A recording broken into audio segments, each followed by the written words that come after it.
قال تعالى في مقام آخر وأوفوا بالعهد إن العهد كان مسؤولا۔ تمام قسم کی تعریفات، عبادات ایک اللہ وحدہ لا شریک کے لیے،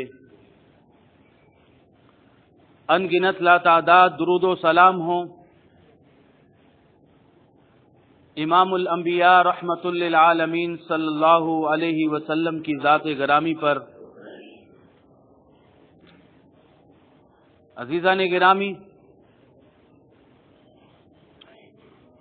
اتباع سنت کا لفظ ہم اکثر سنتے رہتے ہیں، اور اکثر مسلمانوں کی، ایمان والوں کی یہ کوشش بھی ہوتی ہے کہ وہ اپنی زندگی رسول اللہ صلی اللہ علیہ وسلم کی سنتوں کے مطابق گزاریں۔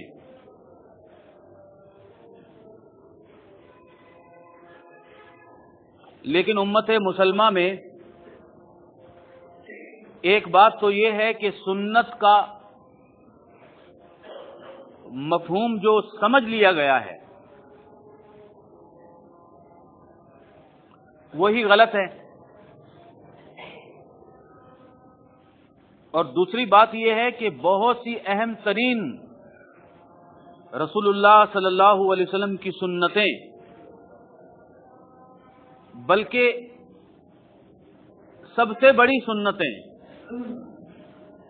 جس پر آپ نے امن کی حالت کے اندر بھی عمل کیا،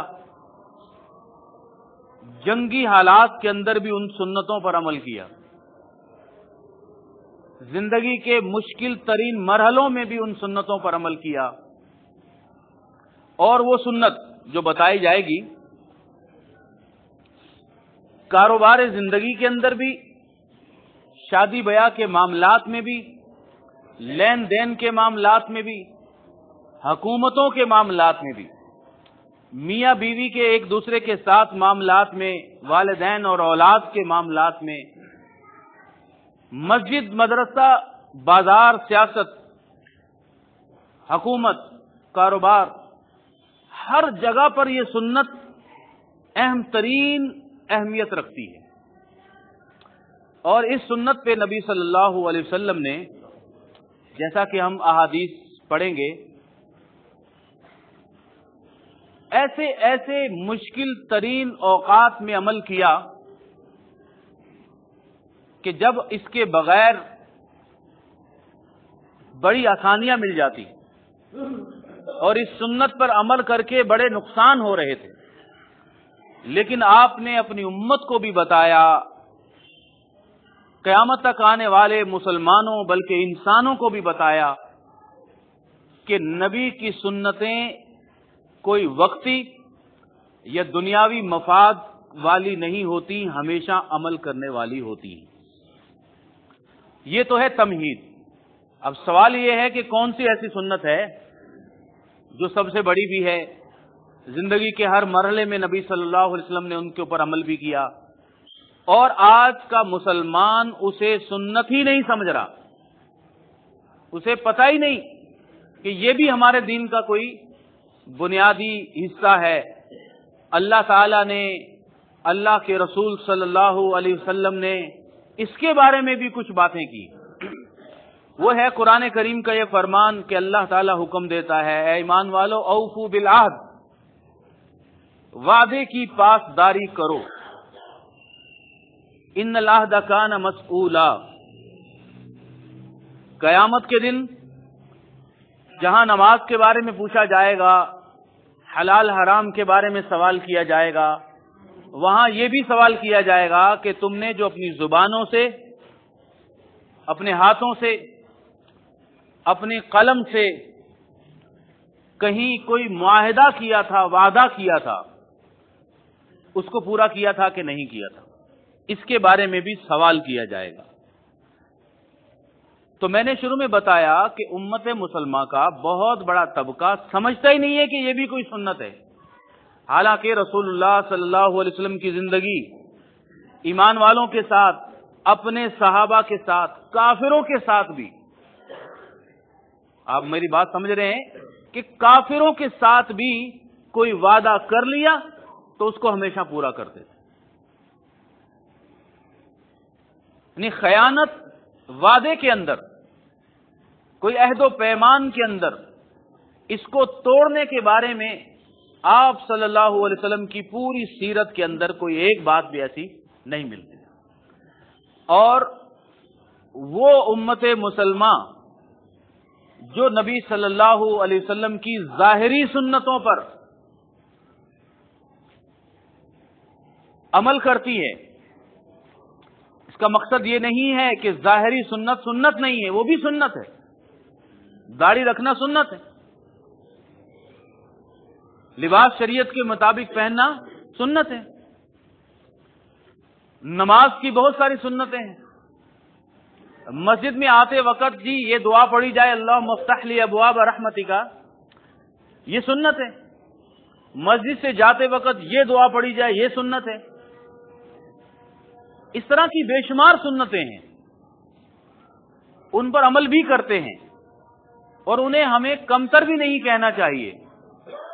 لیکن میں جو بتانا چاہتا ہوں اپنے آپ کو اور آپ کو سمجھانا چاہتا ہوں وہ یہ ہے کہ رسول اللہ صلی اللہ علیہ وسلم کی زندگی کی بہت بڑی سنت جو چھٹ گئی ہے ہم سے، جس کو فراموش کر دیا اور بھول گئے ہم کہ یہ بھی کوئی چیز ایسی. جی ہاں، نبی صلی اللہ علیہ وسلم نے فرمایا کہ لا ایمان لمن لا امانۃ لہ. یہ ایسی بڑی سنت ہے کہ اگر وعدے کی پاسداری نہیں کسی کے پاس، لا دین لمن لا عہد لہ، اس کا دین ہی نہیں ہے. جس کے پاس کوئی وعدہ، کوئی معاہدہ، کوئی ایگریمنٹ کی اہمیت نہیں، فرمایا رسول اللہ صلی اللہ علیہ وسلم نے اس کا کوئی دین ہی نہیں. لا ایمان لمن لا امانت لہ. اور جن لوگوں کے پاس دیانت نام کی کوئی چیز نہیں ہوتی، ان لوگوں میں ایمان بھی نہیں ہوتا. نام ان کا ہے عبد الرحمن، عبداللہ، لیکن آپ کو پتہ ہے اور تب آپ جانتے ہیں کہ اس مسلمان ملک میں نبی صلی اللہ علیہ وسلم کے کلمہ پڑھنے والے مسلمانوں کی اور آپ کی محبت کرنے والے مسلمانوں کی اور آپ سے سنت، آپ کی سنت پر لڑنے والے مسلمانوں کی حالت یہ ہے کہ ایمانداری اور وعدہ کی پاسداری دونوں چیزیں ان کے اندر نہیں پائی جاتی. آپ بولیں کیسے بھائی، کیوں نہیں پائی جاتی؟ مسجدیں ہماری بھری ہوئی ہیں، لاکھوں کروڑوں لوگ عمرہ کرنے بھی جا رہے ہیں، آ رہے ہیں، اور بہت سارے دینی شعائر بھی ہیں ہمارے اندر، بڑی اچھی اچھی باتیں بھی ہیں ہمارے اندر. لیکن یہ جو دو باتیں رسول اللہ صلی اللہ علیہ وسلم نے فرمائی کہ جس قوم میں ایمانت داری نہیں، یعنی دیانت نہیں، ان کا ایمان نہیں. جن کے پاس وعدے کی پاسداری نہیں، ان کے پاس دین ہی نہیں. کہ دودھ تک جو بنیادی چیز ہے ہمارے بچوں کی وہ بھی نہیں ملتی خالص. پہلے یہ تھا کہ ملاوٹ ہے، پہلے مشہور تھا کہ جی یہ چیز خالص نہیں ہے، آدھی دودھ ہے اور آدھا اس کے اندر کوئی اور چیز ڈال دی گئی.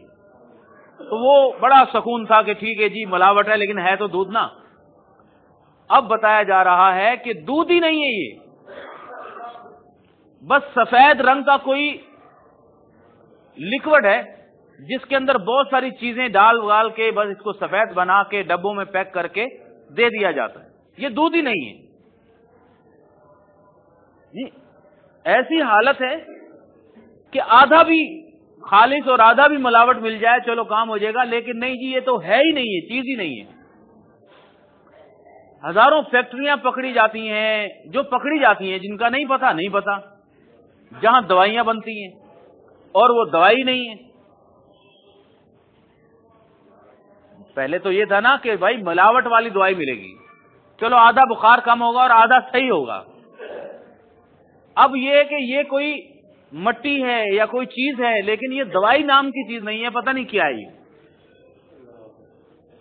اور جو آپ نے دوسری بات فرمائی کہ جن کے پاس وعدہ نہیں، ان کا دین نہیں، اس کی حالت آپ کو پتا ہے، مجھے بھی پتا ہے۔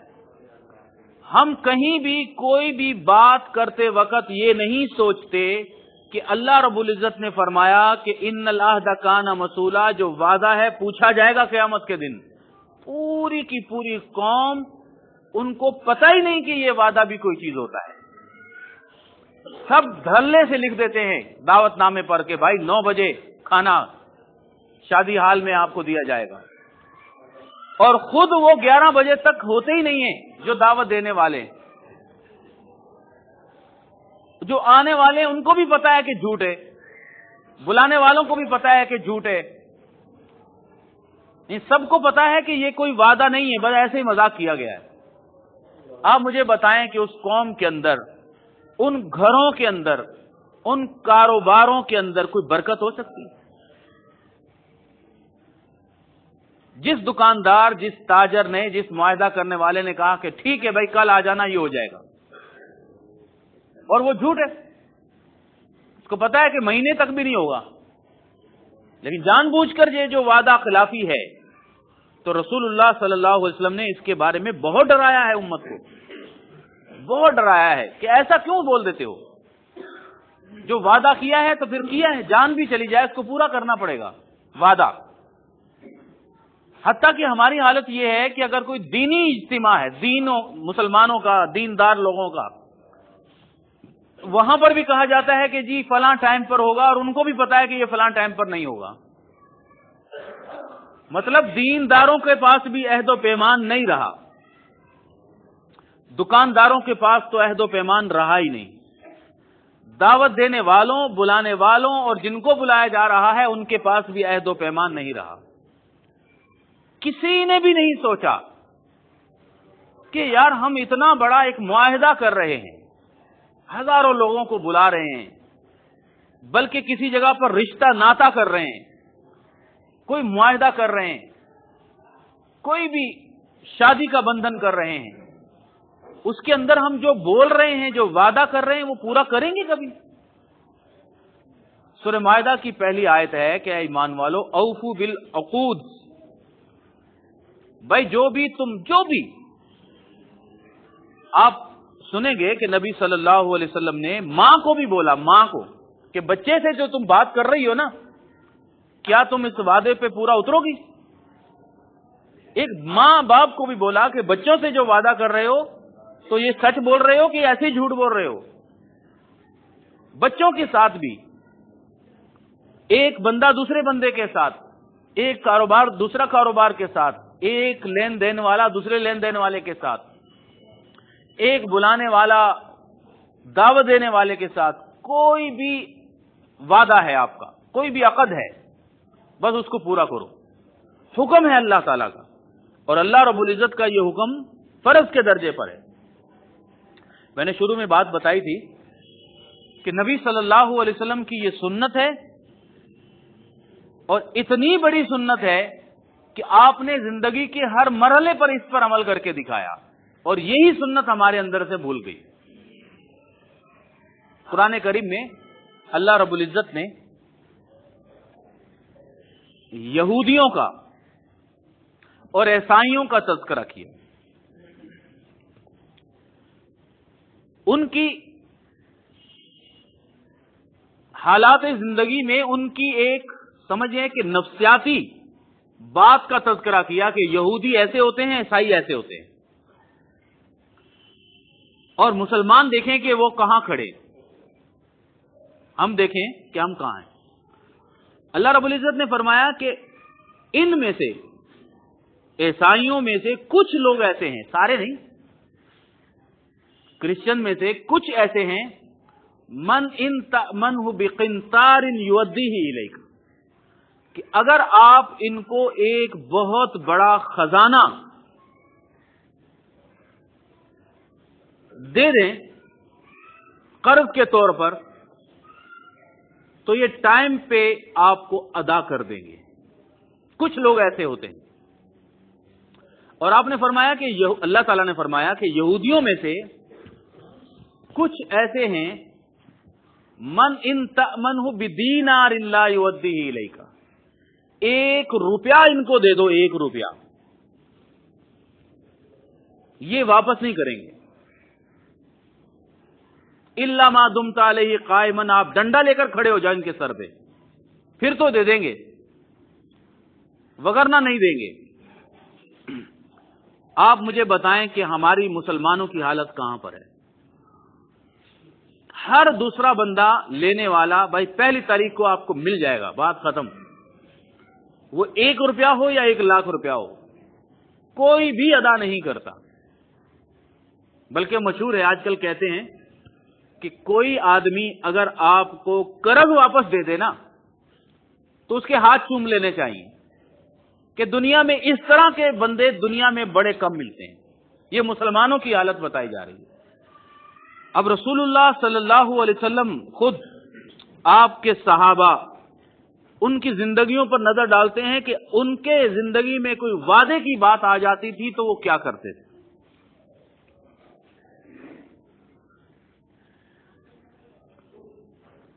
حضرت ابو رافع رضی اللہ تعالی عنہ بیان فرماتے ہیں، ابو داؤد کی یہ حدیث ہے۔ میری آواز تب تک آ رہی ہے یا تھوڑا اور والیوم اونچا کر آ رہی ہے نا؟ کہ میں مسلمان نہیں تھا، ابو رافع کہہ رہے ہیں، حضرت ابو رافع، قریش والوں نے مجھے نبی صلی اللہ علیہ وسلم کے پاس معاہدے کے لیے بھیجا، سفیر بنا کر بھیجا کہ کوئی معاہدہ کرو، بات چیت کرو۔ ابو رافع رضی اللہ تعالی عنہ، میں اس لیے پڑھ رہا ہوں کہ یہ مسلمان ہو گئے تھے، کہتے ہیں فلما رأیت رسول اللہ صلی اللہ علیہ وسلم، میں مشرکوں کی طرف سے، قریش کے کافروں کی طرف سے بات چیت کرنے کے لیے رسول اللہ صلی اللہ علیہ وسلم کے پاس آیا، آپ کے چہرے کو جب میں نے دیکھا تو میرا دل اندر سے بدل گیا۔ میں نے کہا یا رسول اللہ صلی اللہ علیہ وسلم لا ارجع الیہم ابدا، وہ معاہدہ وغیرہ بات چیت تو دور کریں، میں واپس نہیں جاؤں گا، میں یہاں مسلمان ہو جاتا ہوں اور میں واپس ہی نہیں جاتا۔ پیارے نبی صلی اللہ علیہ وسلم کی صحابہ میں ایک عظیم مشرکوں کا سردار شامل ہو رہا ہے، فائدہ ہے نا، امت کا بھی فائدہ ہے، دنیاوی فائدہ بھی ہے، لیکن نبی صلی اللہ علیہ وسلم اگر اسے اجازت دیتے کہ ٹھیک ہے بیٹھ جاؤ یہاں مدینہ میں رہو، آرام کرو، واپس نہیں جاؤ، تو قیامت تک آنے والے کافر یہ تانا دے سکتے تھے۔ اس وقت کے مسلمانوں کو تربیت کیا ملتی کہ ایک سفیر آیا اور واپس ہی نہیں گیا، وہ وعدہ کر کے آیا تھا کہ میں نبی صلی اللہ علیہ وسلم سے بات چیت کرنے آیا ہوں، معاہدہ کرنے آیا ہوں، اور وہ واپس ہی نہیں گیا۔ تو آپ نے فرمایا کہ انی لا اخیس بالعہد، میں وعدہ نہیں توڑ سکتا۔ یہ دستور ہے دنیا کا کہ کوئی سفیر آتا ہے تو واپس ضرور جاتا ہے، دشمن بھی ہو تو ہم اس کو نہ مار سکتے ہیں، تمہیں مارنے کی ضرورت نہیں، تم تو خود ہی یہاں رہنے کے لیے تیار ہو سکتا ہے کافر کہہ دیں، مشرکین مکہ کہہ دیں، ادھر ادھر دور مشہور ہو جائے کہ آپ نے ایک سفیر کو قید پر گرفتار کر لیا، بھئی وہاں لوگوں کو اطلاع تو نہیں پہنچتی، اور نبی صلی اللہ علیہ وسلم کی عزت اور شان کے اندر یہ داغ لگ جاتا کہ آپ قیدیوں کو گرفتار کرتے ہیں، سفیروں کو پکڑ لیتے ہیں۔ آپ نے فرمایا کہ یہ جو دستور ہے دنیا کا کہ ایک ملک کا سفیر، ایلچی دوسرے ملک میں آتا ہے، اس کو واپس جانے دیا جائے گا۔ آپ نے فرمایا تیرے دل کے اندر جو اسلام پیدا ہو گیا ہے، ایسا کرو تم ایک مرتبہ واپس جاؤ مکہ، وہاں جا کر سوچنا کہ اگر تمہارے دل میں اسلام کی ابھی بھی پودا اگا ہوا ہے، میری محبت ابھی بھی ہے، تو پھر آ جانا، خاموشی سے آ جانا، کچھ سفیر بن کے نہ آنا۔ میں ایسا نہیں کر سکتا کہ یہ جو دنیا کا دستور ہے، معاہدہ ہے کہ سفیروں کی عزت اور احترام میں کمی نہیں آنے دی جائے گی، میں تمہیں یہاں روک کر اس وعدے کو توڑ نہیں سکتا، واپس جاؤ۔ یہ آپ کہہ سکتے ہیں کہ بڑا سفیر تھا اور اس کا واپس جانا بھی ضروری تھا، اس لیے نبی صلی اللہ علیہ وسلم نے یہاں وعدے کی پاسداری کر دی۔ لیکن ایک موقع میں بتاتا ہوں، وہ ہے جنگ بدر کا واقعہ۔ آپ سب نے سنا ہوگا۔ یہ میں اس لیے بتا رہا ہوں تاکہ مجھے، آپ کو، ہم سب کو سمجھ میں آ جائے کہ ہم نبی صلی اللہ علیہ وسلم کی سنت اور بہت بڑی سنت کے بارے میں سن رہے ہیں کہ جو بولتے تھے، جو وعدہ کرتے تھے، اس پہ پورا اترتے تھے۔ اور وعدہ کن کے ساتھ ہو رہا ہے؟ مسلمانوں کے ساتھ وعدہ کرتے تو پورا اترتے، کافروں کے ساتھ وعدہ کرتے تو پورا اترتے۔ آپ کے صحابی اگر کسی سے وعدہ کر کے آتے تو آپ کہتے کہ ٹھیک ہے، اس پر عمل کرو، اس پر عمل کرو، اس وعدے کو نہ توڑو۔ اب کتنا مشکل ترین مرحلہ ہے، جنگ بدر ہے۔ 313 پورے جنگ بدر میں صحابہ ہیں، آگے 1000 کا بڑا لشکر آ گیا، اور وہ بڑے طاقتور بھی تھے۔ صحابہ کی حالت یہ تھی کہ آپ 313 آدمیوں کے پاس 70 اونٹ تھے، صرف 70 اونٹ، مطلب 70 آدمی اونٹ پر سوار ہو سکتے تھے، باقی پیدل تھے۔ 2 گھوڑے تھے، 8 تلواریں تھی سارے صحابہ کے۔ 313 آدمی مجاہد جنگ میں آئے ہیں، صرف 8 تلواریں، باقیوں نے لاٹھی ڈنڈے جو ہاتھ میں ملا وہ پکڑ کے جہاد کے لیے میدان میں کھڑے۔ اتنے میں 2 صحابی آ گئے، حذیفہ بن یمان رضی اللہ تعالی عنہ، ایک اور دوسرے صحابی آ کر عرض کی۔ اب دیکھیں مشکل کتنا مرحلہ ہے، اس مرحلے پر کوئی وعدہ توڑے تو چل جائے گا بات، ہر بندہ یہ مجبوری سمجھتا ہے کہ اتنی مشکل مرحلے میں تو انسان کہہ دیتا ہے کہ چلو کوئی بات نہیں، مان لیجیے۔ یہاں پر ایک صحابی بھی مل جائے تو مسلمانوں کی لشکر میں اضافہ ہو جائے گا۔ 2 صحابی آ گئے اور کہنے لگے کہ اے اللہ کے رسول صلی اللہ علیہ وسلم، ہم راستے میں آ رہے تھے تو ہمیں ابو جہل کے لشکر نے پکڑ لیا۔ ہم نے وہاں کہا کہ ہم مدینہ جا رہے، اب اس لشکر نے، ابو جہل نے کہا کہ ہم تمہیں جانے نہیں دیں گے۔ اب یہاں ہم نبی صلی اللہ علیہ وسلم سے ملاقات کے شوق میں تڑپ رہے ہیں، آپ کا دیدار نہیں ہو رہا، اور یہاں مشرکوں نے ہمیں گرفتار کر لیا۔ تو کہنے لگے کہ مجبوراً میں نے وہاں پر وعدہ کر لیا کہ ہمیں جانے دو، ہم جا کر نبی صلی اللہ علیہ وسلم کے ساتھ جنگ میں حصہ نہیں لیں گے، ہم سیدھے بس مدینہ چلے جائیں گے، جانے تو دو ہمیں۔ تو ابو جہل نے معاہدہ کیا کہ ٹھیک ہے، وعدہ کرو، جانا ہے سیدھا مدینہ، نبی صلی اللہ علیہ وسلم کے لشکر میں شامل نہیں ہونا، بھیج دیا۔ اور یہ دونوں سیدھے نبی صلی اللہ علیہ وسلم کے پاس آئے اور آ کر پوری حالت بتائی کہ اے اللہ کے رسول، ایک تو مجبوری تھی کہ وہاں سے آزادی نہیں ملنی تھی، دوسری بات یہ ہے کہ آپ سے ملاقات کا شوق تھا، ہم نے اس مجبوری میں وعدہ کر لیا کہ ہم جنگ میں حصہ نہیں لیں گے، بس صرف ہمیں جانے دو، آپ ہمیں اجازت دیں، ہم یہاں صحابہ کے ساتھ مل کر جہاد کریں گے۔ آپ مجھے بتائیں، کوئی بھی آدمی کہے گا کہ یہ ایسا مرحلہ ہے کہ یہاں پر تو وعدہ توڑ دینا چاہیے، لیکن اس موقع پر رسول اللہ صلی اللہ علیہ وسلم نے اپنے صحابہ کی تربیت کی، امت کو بتایا کہ نہیں، کافر سے معاہدہ ہے، معاہدہ ہے۔ آپ نے فرمایا کہ نفی لہم بعہدہم، ہم وعدے کی وفاداری کریں گے، وَنَسْتَعِينُ اللَّهَ عَلَيْهِمْ، مدد اللہ سے مانگیں گے، آپ تشریف لے جائیں مدینہ۔ بات سمجھ میں آ رہی ہے؟ کیسا مشکل ترین مرحلہ کہ جنگ میں 2 مجاہد مل جاتے اور کافر سے کیا ہوا وعدہ کیا پورا کرنا، کافر سے وعدہ ہوا ہے نا، نہ بھی پورا کریں گے تو کیا ہو جائے گا.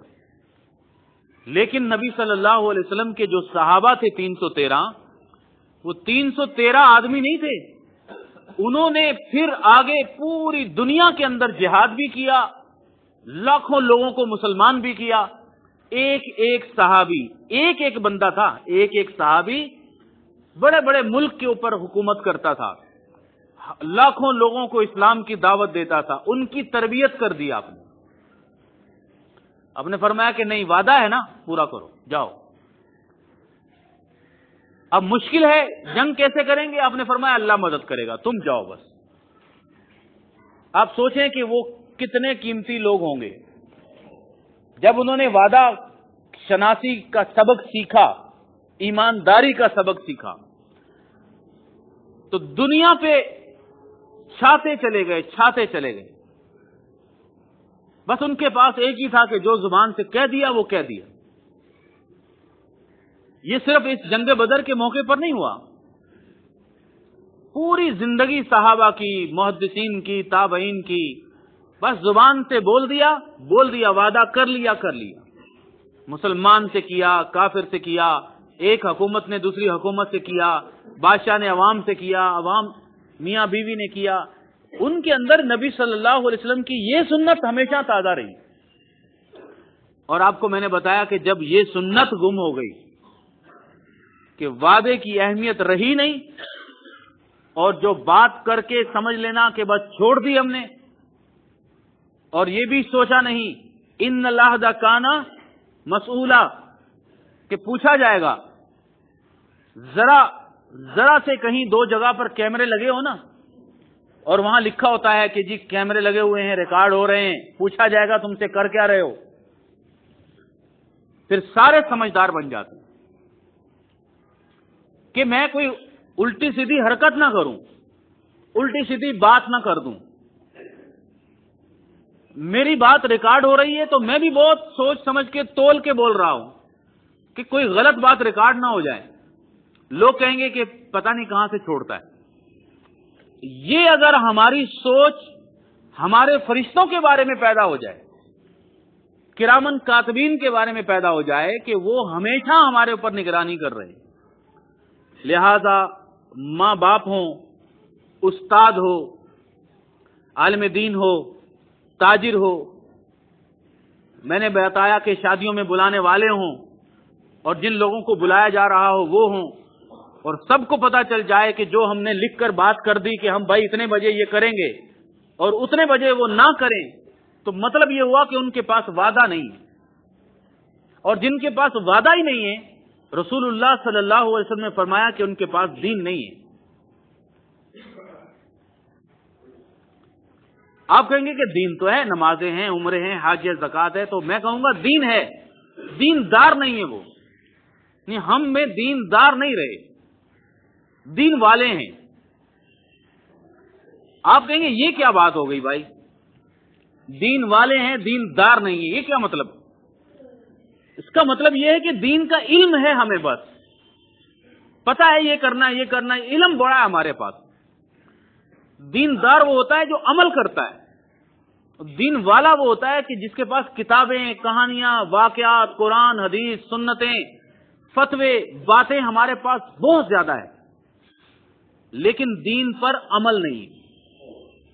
ایمانداری ہمارے اندر سے غائب ہوتی چلی گئی.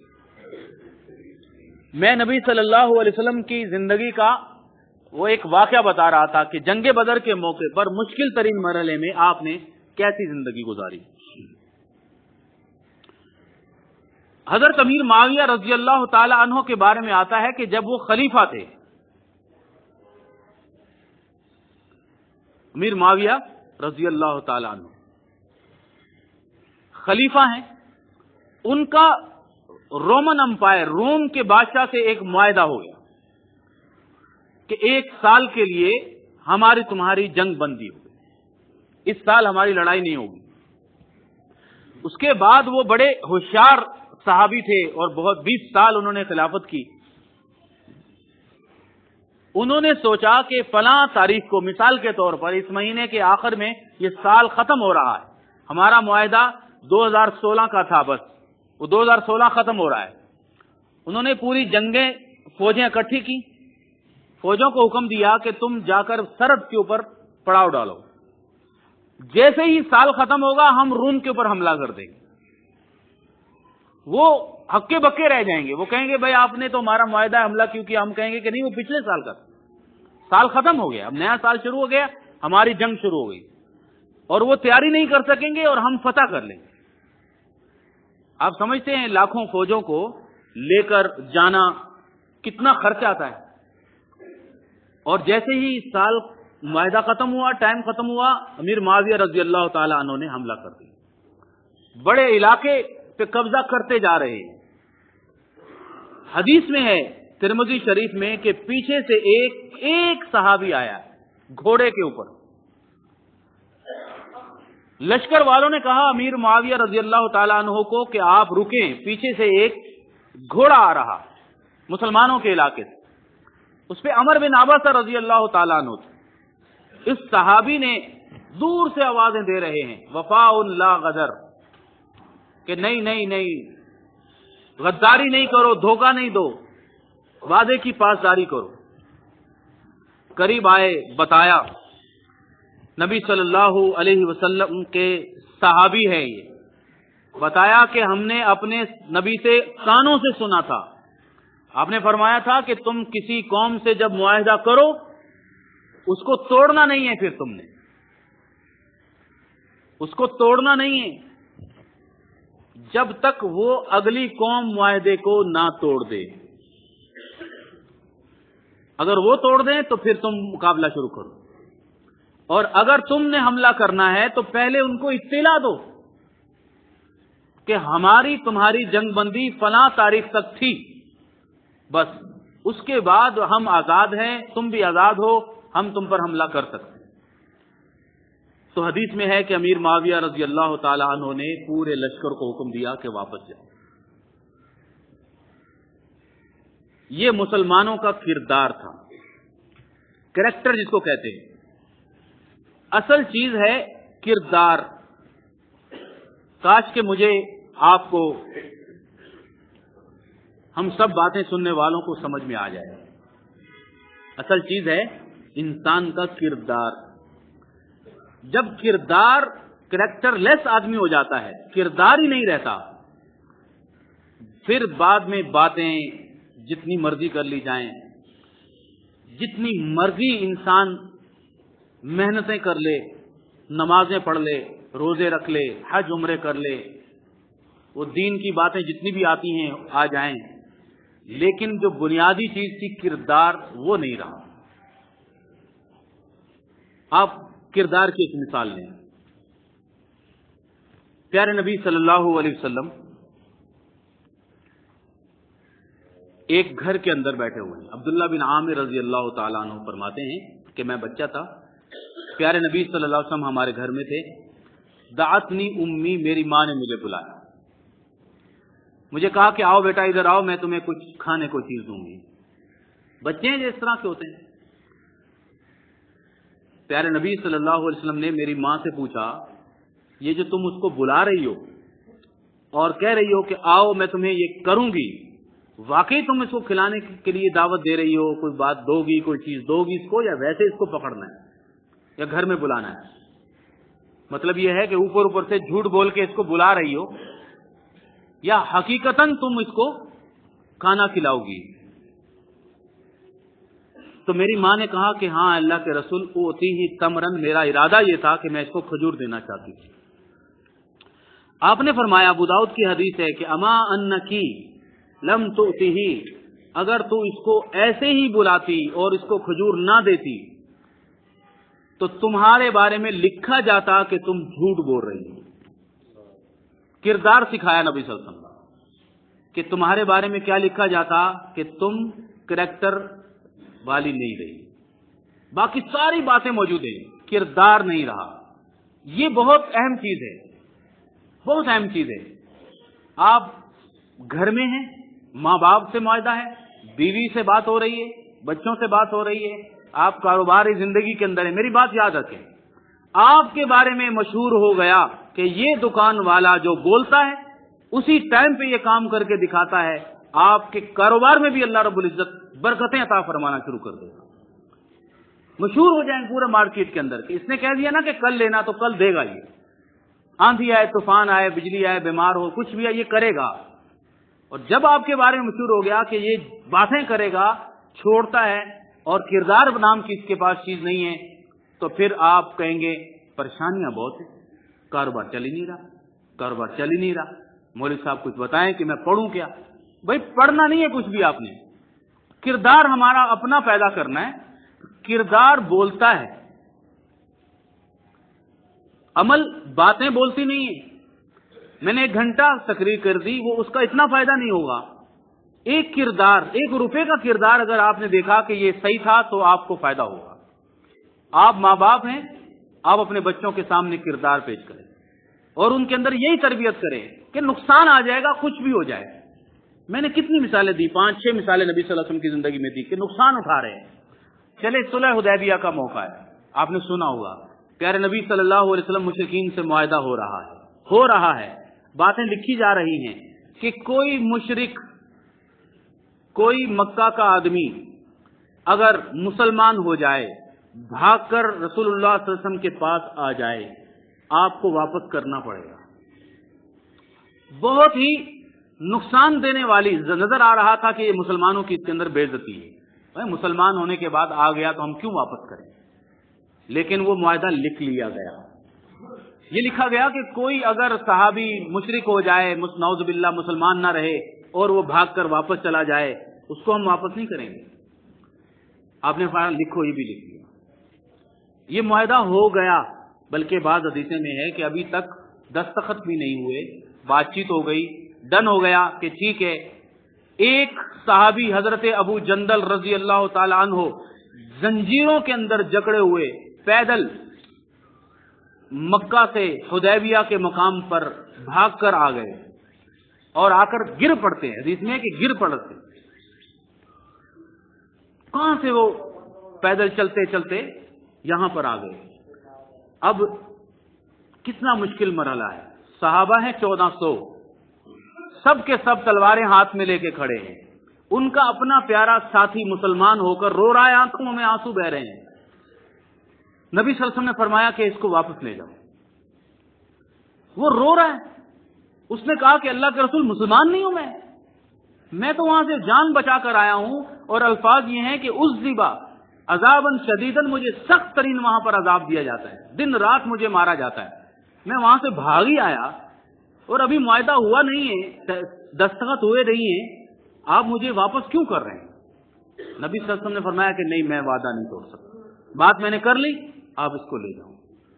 اس کو روتے ہوئے زنجیروں کے ساتھ گھسیٹ کر واپس لے گئے. آپ نے فرمایا کہ اللہ تمہارے بارے میں کوئی نہ کوئی ضرور راستہ نکالے گا. میں آپ کو یہ بات بتاؤں کہ عمر فاروق رضی اللہ تعالی عنہ بڑے غصے میں وہ کان میں جا کے ابو جندل کو کہتے ہیں کہ معاہدہ نبی صلی اللہ علیہ وسلم نے کیا ہے، تو نے تھوڑی کیا ہے.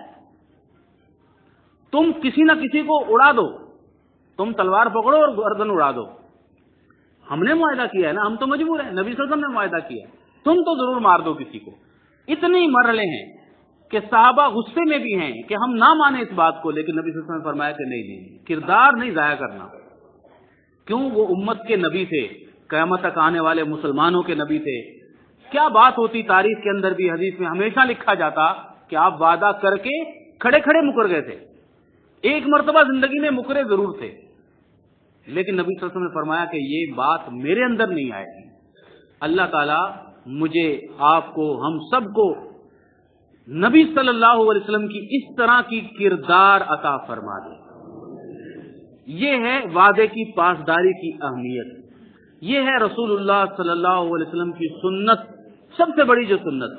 یہ وہ سنت ہے جس کو ہم بھول گئے. یہ وہ سنت ہے جو امت مسلمہ بھول گئی. یہ وہ چیز ہے جو ہمارے اندر سے، گھروں سے، ہمارے مسجدوں سے، ہمارے کرداروں سے، ہمارے اندر سے نکلتی جا رہی کہ جو بھی بات کی، جو بھی معاہدہ کیا، بس اس پہ پورا نہیں اترنا. اور اگر ہم یہ سمجھ لیں کہ کچھ بھی ہو جائے، ہم نے ان العہد کان مسئولا، اللہ مجھ سے نماز کے بارے میں پوچھے گا، حلال حرام کے بارے میں پوچھے گا، شراب، زنا، سود، سب کے بارے میں پوچھے گا، مجھ سے وعدے کے بارے میں بھی پوچھے گا. کہ اس کو تو نے پورا کیا تھا یا نہیں کیا. اللہ تعالیٰ مجھے، آپ کو، ہم سب کو عمل کرنے کی توفیق عطا فرمائے. وآخر دعوانا